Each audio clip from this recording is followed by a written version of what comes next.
కాంగ్రెస్ సర్కారు తీరుపై ఎమ్మెల్యే మాధవరం కృష్ణారావు మండిపడ్డారు. రాష్ట్రంలో కాంగ్రెస్ నాయకుల ఆగడాలకు అంతు లేకుండా పోయిందని ఆగ్రహం వ్యక్తం చేశారు.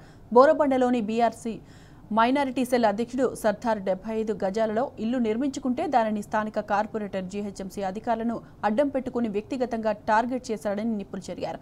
సర్దార్ ఆత్మహత్య చేసుకునేలా కార్పొరేటర్ వేధింపులకు గురి చేశాడని ఫైర్ అయ్యారు. సర్దార్ను వేధించిన వారిపై పోలీసులు కేసు నమోదు చేసి చర్యలు తీసుకోవాలని డిమాండ్ చేశారు.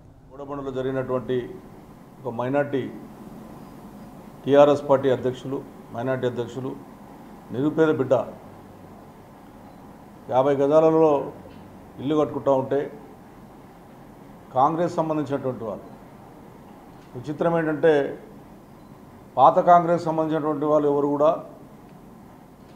ఈ రకంగా చేయట్లేదు. టీఆర్ఎస్ పార్టీలో ఉండి 10 ఏళ్ళు ఎంజాయ్ చేసి మళ్ళీ పోయి కాంగ్రెస్ పార్టీలో జాయిన్ అయ్యి ఎన్నో రకాలుగా ఇబ్బంది పెడుతున్నటువంటి వాళ్ళని చూసి కాంగ్రెస్ గవర్నమెంట్ ఆలోచన చేయాలి. ముఖ్యమంత్రి గారు కానీ పిసిసి అధ్యక్షుడు కానీ దీని మీద ఆలోచన చేయాలి. మీ కార్యకర్తలు చేస్తున్నటువంటి దుర్మార్గం వల్ల, నిన్న మీ కార్పొరేటర్ చేసినటువంటి దుర్మార్గం వల్ల నిన్న సర్దార్ అంటే నిన్ను దుంకి చనిపోయాడంటే ఏ రకంగా హైదరాబాద్ నగరంలో ఈ వస్తువులకు పాల్పడుతున్నటువంటిది కూడా ఒకసారి ఆలోచన చేయాలి.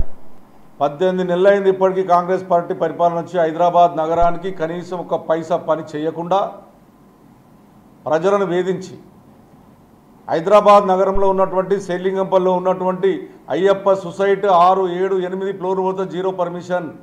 దాన్ని ముట్టుకున్న దానికి భయపడతారు ఆఫీసర్లు. దానికి ఆనుకొని ఉన్నటువంటి బోడబండ మాత్రము గూలగొట్టే ప్రయత్నం చేస్తే నిండు ప్రాణం ఉన్నటువంటి సర్దార్ చనిపోవడం అనేది పూర్తి బాధ్యత కాంగ్రెస్ పార్టీ వహించాలి. ఎవరైతే వేధింపులు పాల్పంచుకున్నారో, వేధింపులు చేశారో, ఆ యువకుడు చనిపోయాడో వాళ్ళ మీద కేసులు బుక్ చేయాలి. ఏదో చిన్న కేసులు పెట్టి చేతులు దులుపుకుంటే రేపొద్దు ఖచ్చితంగా మేము దాని మీద పోరాడతామని చెప్పి కూడా ఈ సందర్భంగా తెలియజేస్తా ఉన్నాం.